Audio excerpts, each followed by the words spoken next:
Look,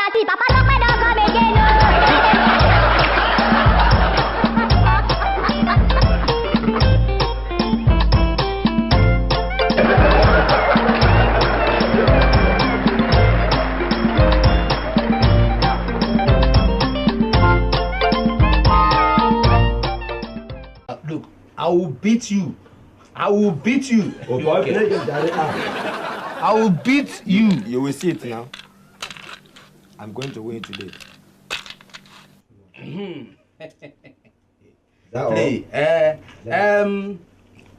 Tope. Yes. Could you please get us that bottle of this thing? Mineral is still in the fridge. Yes. Get us 2 cups.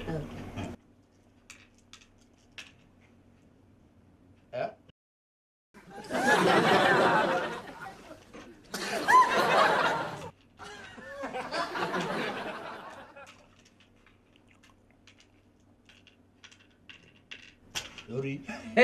Well, this is the second one. Look, Papa Chike. You don't do it for here. Papa Chike. You don't do it for here. Okay, play.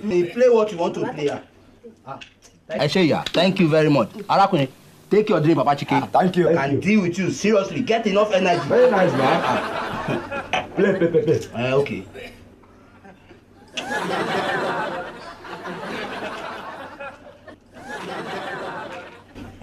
Papa Chiki, you know what? You see, this is not even my own problem. There is this thing that has been bothering me. I'm actually planning on going on a vacation. Vacation? On a vacation. And on a vacation now. Okay, vacation! Hold on. Oh, wait, don't tell me to wait. Why are you celebrating? You're my friend. So is that why you should be dancing? I should be the one celebrating, not you. You are my good friend. That's why I'm dancing now. Is that why you're giving me all this your traditional local dance? Okay. You should be happy for me. But that is not even the thing bothering me right now. Is I intend staying for a long time. But you see, the money is not just available. Money? The money is not available. I will give you money now. I'm going to give you money. Papa Chike. I will give you money. Papa Chike, I know you. I'm going to give you money. Are you serious or you're joking? I'm going to give you money. I'm going to give you a check. Where is it? Do I need to collect it now? Let me ask you. Like how much are you going to stay there? 2 months is okay. No, 2 months. 1 month should be enough for me. Stay 2 months now? No, I will stay 1 month. Wait, let me go and check a calendar.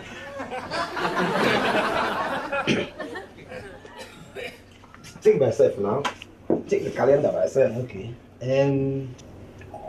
This is 11th of August. At least I should be back either 10th or 11th of September. So 1 month. 1 month should be enough. Okay.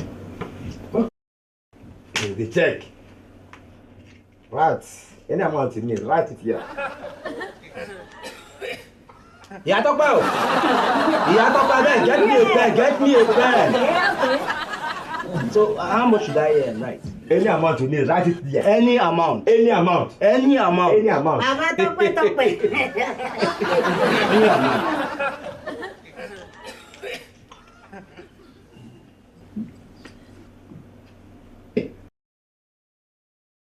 Here. 1 million naira. 1 million naira. That should be enough. It's okay for you. For 1 month, it should be enough. Papa Chike! Papa Chike! I never knew you are this kind. You're my good friend. But you remember the last trip I traveled for?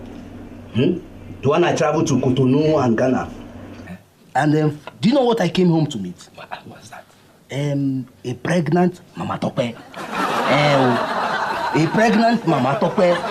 Imagine me traveling and coming back to meet a pregnant woman who impregnated her. Mama Tope?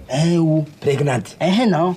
So, with this money you have given me now, with this money, wallahi, I will assure you that, look, she will not just stay here. I will travel with her. In fact, this makes you a very good friend. And thank you very much. Ọ̀rẹ́ mi pàtàkì. 1 million naira. Thank you very much. Thank what? Eh? Thank what? For this thing now, for the money. We will go together now. Go where? We will go together. You and who? With Mama Tope.